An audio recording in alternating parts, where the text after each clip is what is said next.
an expansion of his own as well. Absolutely.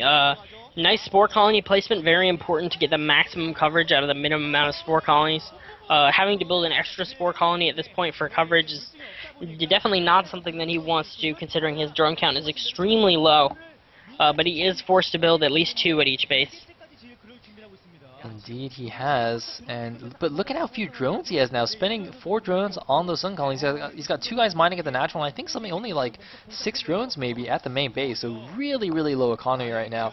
But, you know, Crazy Hydra doesn't have that many drones of his own. I think he's maybe only got like 10 drones in his main base also. Ooh, and a Ling actually getting in, gonna possibly kill a drone, and that could actually be pretty big. Doesn't get it, barely not. 1 hit left Wow. on that drone. Nice save there.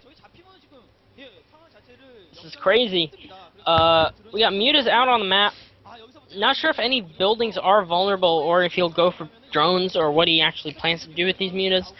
He is establishing his expansion, so he may be droning up a little behind this. I don't know for sure. But yeah, both players' economy definitely hurting. Crazy Hydra has the advantage in that he's obviously got the Mutas out, but his opponent does have that earlier expansion. CJ Hydra, that is. Oh, and we actually see a 3rd hatchery going down at the 3rd base for Crazy Hydra. Yeah. So he will be taking as much of an advantage here as he can with this map control provided by these Mutas. Now, one thing to note is that that base is, in fact, it's a mineral-only base, and it's also inside the main base. So there's actually, it's a protected expansion, basically. There is still only 1 entrance into his main base. So he can defend that while defending his natural, but it looks like a big Ling attack coming in here, taking down all the Zerglings of Crazy Hydra, but the Mutas overhead are going to put an end to that. He might try and snipe a couple of drones here. It looks like he's going after the drones. Can he get a drone kill? Looks like he gets 1 drone kill, I think. Now. And the rest of the drones do survive. The rest of the Lings are gone. I'm not sure if that was worth it. But, yeah, it's very interesting that that Hydra's taking the mineral-only expansion there, because minerals generally in ZVZ not really that important. The gas is the key resource for those Mutas and those Scourge, which are very gas-heavy units. But, I mean, if he's going to make a 3rd hatchery anyway, he might as well make it there, considering it is a free expansion, essentially. Yeah, and that definitely will allow him to get a high Ling count for run-bys and counterattacks, etc. Which is definitely very important. You know, having a lot of Lings can be very useful, although the Mutas definitely take a more important role at this stage in the matchup. Indeed, indeed. The Mutas going out to try and do some harassment. Maybe pick off a drone or 2 with some good Muta micro. As you can see, the Extractor's actually hanging out a little bit. Oh, it does get 1 drone, very nice. No Mutas do fall. He might want to pull back that injured Muta. Losing even 1 Muta to spore colonies in ZVZ is definitely very important. You know, every Muta really counts, because when Mutas battle, whoever has 1 extra Muta, you know, will pretty much win. Yep. Obviously there is the element of control in it, but you know, it's very hard to run away from a losing Muta battle. You pretty much just die. Yep, there is moving shot. So when you Everything is the same commit to a speed. battle, when you commit to a battle, that's definitely a big commitment. By the way, if you look at the food count, 39 supply for Crazy Hydra against the 28 supply for Hydra, a huge supply lead. Now, yeah, 10 supply in a game like this is definitely very important. You know, it's pretty much all in those Mutas. I mean, if you just, you know, 10 supply doesn't sound like a lot, but if you just think about it in terms of percentages, like, he's got, what, a 33% supply lead over his opponent, and that sounds like a lot more. Anyway, meanwhile, a lot of Lings running out here. It looks like he's going to try and sneak around and maybe do a backstab, but that is going to get scouted by Crazy Hydra. Just look at the minimap. Look at how much vision he has. The yellow dots spreading all over the place here. Just not allowing Hydra to do any kind of tricks like these. Indeed, actually, 1 Ling does get in the main for Hydra, scouting the entire main. Nothing, of course, out of the ordinary with just the Spire there. Actually, a Ling for Crazy Hydra getting in as well, perhaps. Yeah, he actually may be perhaps able to snipe that hatchery with some Lings if he ever gets in there. They are very weakened. Ling's actually getting into Crazy Hydra's mineral line, quite a few, in fact, getting all over. But Crazy Hydra is doing a pretty good job of cleaning this up. He did lose a drone or 2, but nothing too deadly. A nice job by Hydra trying to, you know, tax his opponent's multitasking a little bit by going in the main and the natural at the same time. But you know, yeah, definitely. Crazy Hydra seemed to be on top of it. Didn't really take too much damage. He did lose a couple of drones though, but a lot of Lings were sacrificed, and he's keeping his supply lead right now. I'm actually curious if either player is getting air upgrades. The +1 carapace Yeah, is actually huge because the Mutalisk bounce obviously hits 3 times, so the armor value is applied 3 times.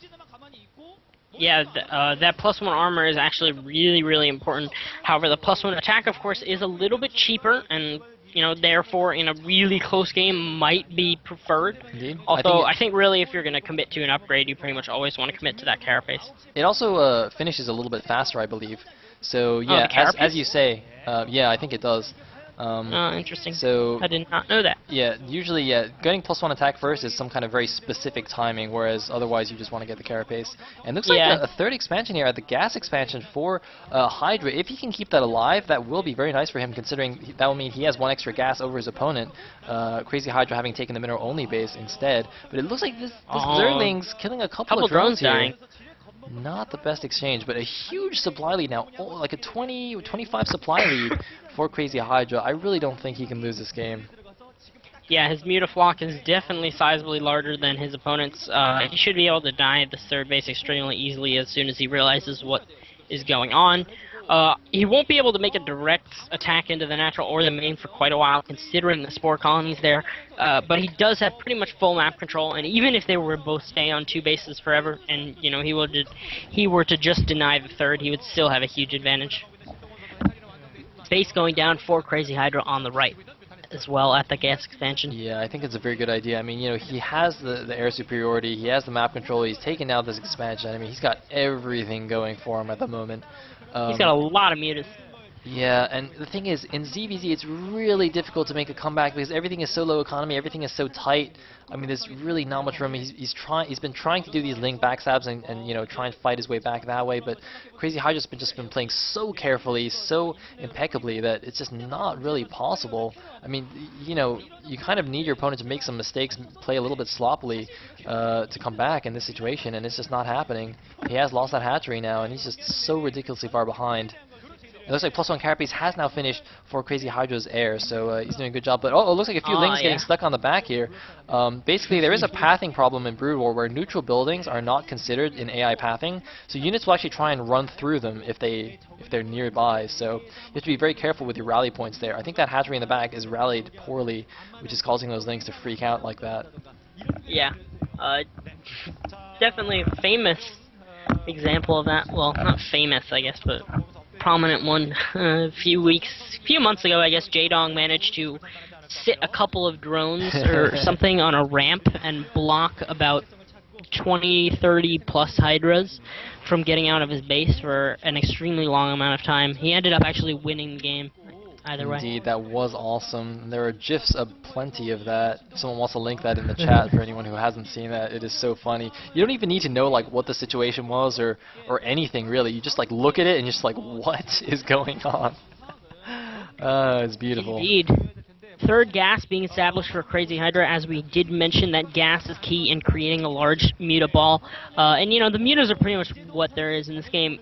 Considering how much Hydra is kind of playing defensive with these spore crawlers, we could see a tech towards defilers for plague or something perhaps, or maybe some other weird tech that we don't too often see. But continuing on with mutas pretty much will never cost you a game except in very specific situations where your opponent has prepared a weird counter strategy. Yep. And I mean, it's so funny that this game is still going on. Yeah. I think it's kind of on Crazy Hydra. Crazy Hydra just deciding not to press the issue. I mean, I hope he's just like gonna wait for +1 attack and then go for it or something. Like, he's getting a little bit silly at this point. He can just end the game. Look at how many mutas he has. Oh man, I mean he's like. I mean, there are quite a few spore colonies, but I think he could still. Oops, I just paused the stream. Sorry. I think he could still. Bust this. With that many Mutalisks, I don't think it makes a difference. Yeah.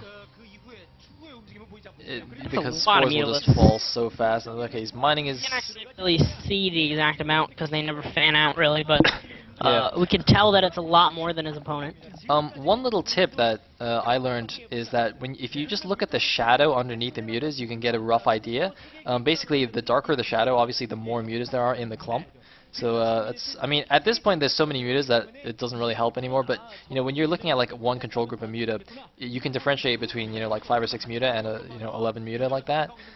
So it's actually quite useful. But anyway, looks like the mutas of Hydra are moving out now, going towards the 3 o'clock base. The mutas of Crazy Hydra on an intercept course here. He's staying nearby his main. He doesn't want some kind of weird muta attack into his main that'll kill a lot of drones and his Spire. But here we go. We might have the big engagement here. The final battle, muta on muta action over the base of Crazy Hydra. This is actually good for him because some of the muta bounce is being tanked by the hatchery and the eggs. So not only does he have a superior air force, but he's also got defender's advantage, and he's got Link going into the main base of Hydra here. Hydra is just completely dead. Yeah, that's gonna be it. Wow, GG. Muta's completely evaporating for Hydra, and that will be GG.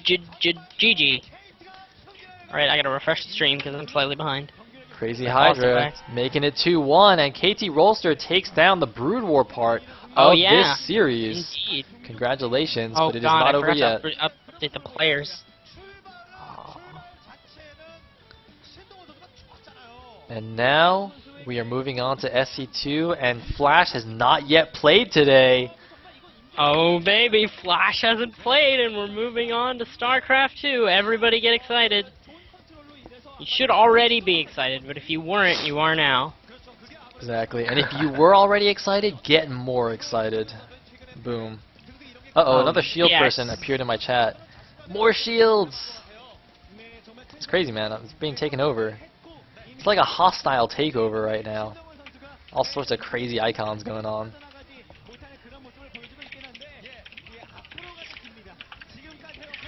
Alright, so everybody pray for Flash.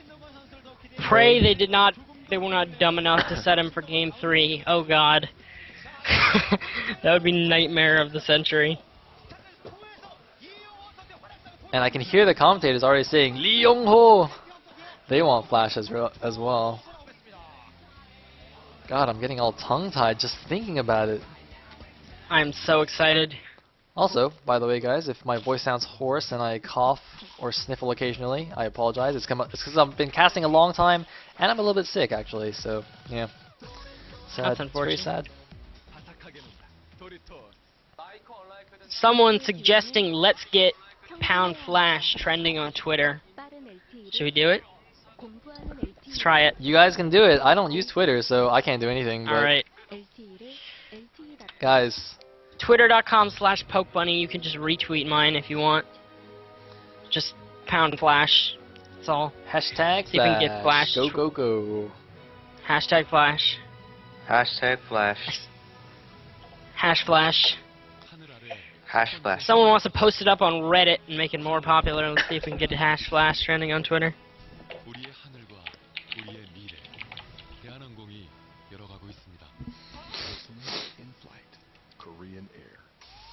Dude, it's gonna be so funny when the KT coach trolls us and like sends Mind, Barracks, and Action as his 3 players, and people are just like, what? What's going on? It's gonna happen. That would be pretty wonderful and pretty awful.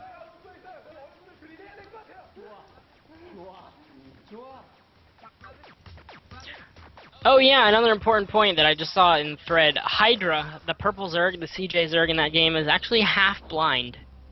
He only has 1 functioning eye.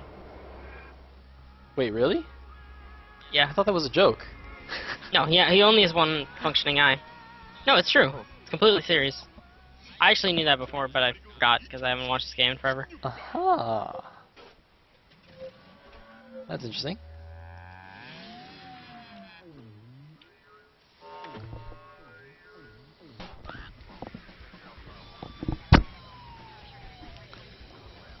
Thank you for everyone, the kind comments and threads and stuff. I just searched my name to see people talking about me, and there were some people talking about me and thanking us for the English commentary. So thank you too for watching.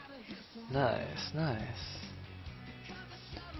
Looks like we're actually the only event on air right now, actually, as well. We are monopolizing StarCraft. Indeed we are. With sick viewer counts. Hey, TT1 is streaming this. What? He's trying to steal our viewers. TT1. He's jealous. TT1's so jelly.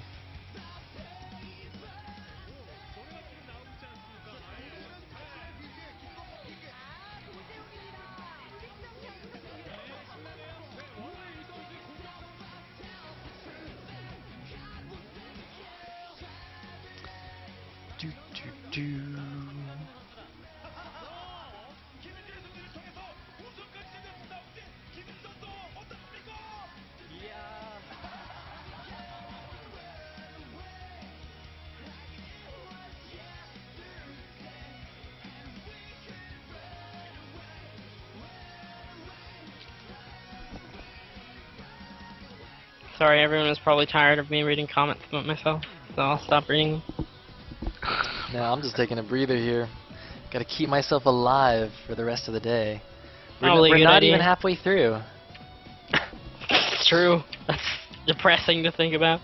Dude, it's exciting to think about. Think about how many more awesome games we're You know gonna what? see. You're actually right. You know, I was thinking that it was depressing to think about, but I'm not even pretending. Like, I'm legit really excited to watch a bunch more StarCraft. Hey, dude. Part of me wishes that the KT match was at the end, so that I would be more excited at the very end. Actually, because wait, let me... aside from the Flash hype, I'm a very big KT fan. Well, Woongjin Stars is playing at the end, and they're supposed to be the best at SC2, right? Oh yeah, that's yeah, true. We get to see Sulky. We might, if we could see a Sulky Ace match or something, that might be pretty fun. To top it off. Oh, Korean guy. KT Translate. wins. Translate. Ah! Oh, sure.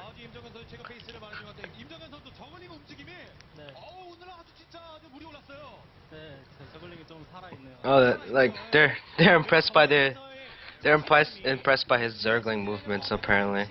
Yeah, it Also was Michael actually in this really battle good. over here.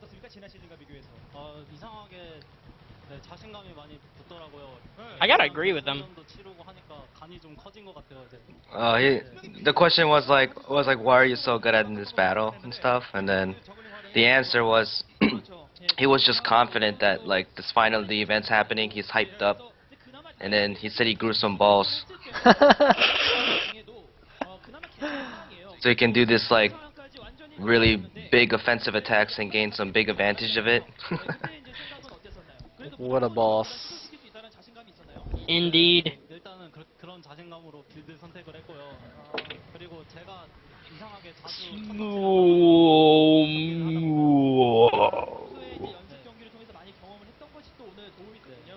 Also, and this situation was like often occurred in the practice game, so he was really used to it as well. Ah. Very important.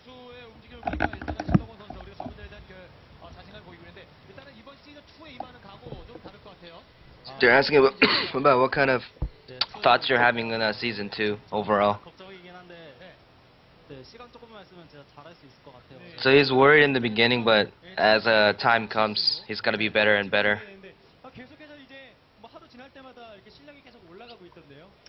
And he's just saying, "Oh, so it seems like your skills are increasing every day."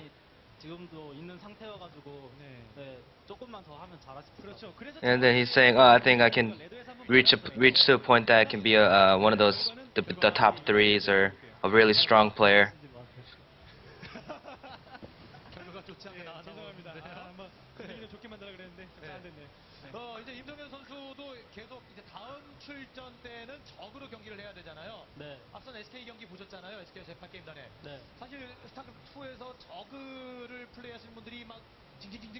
So the question is, all the StarCraft 1 Zerg players, when they switch to StarCraft 2, they always cry that the race is so weak.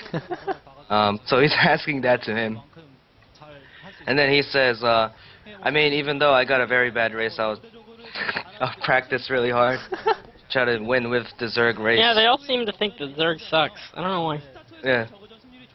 It's probably the most different, like, mechanically, like the feel, the kind of style. Yep. So right now he's saying in his practice games, the practice ladders, or his practice game with the other pro gamers, he said he never won yet. Probably not looking forward to next week.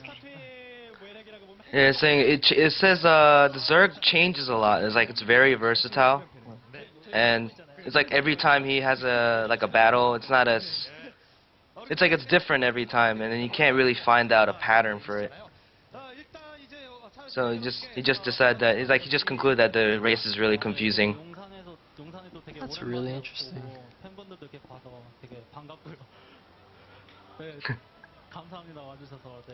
Yeah, saying he's really glad that there's so many fans like cheering him on. since like season 2 just started. It's been a long time. Just thank you for coming and. Yep. Woohoo! Thank you, Crazy Hydra, Thank for being you a Crazy for showing Hydra. awesome game. Yep. And yes, thank you, ATK, for translating. Yep. Like boss. Can't wait for Flash though. He's just here to Yeah, translate I'm sure the Flash they'll ask interview. him a bunch of questions. That's They'll like all he's definitely have a actually lot here to ask for. him. Whew. You're gonna peak hard in viewer numbers when Flash plays. I gotta say. Oh baby. The second Flash steps in the booth, like Reddit will explode. It's like instant Oh, yeah. There double will viewer be count. at least like 5 threads. OMG, Flash SC2. Yeah, so the commentators are talking about StarCraft 2, where the overall flow is like really different. So they themselves don't know what kind of plays are like shown, so they're really Yeah. excited as well.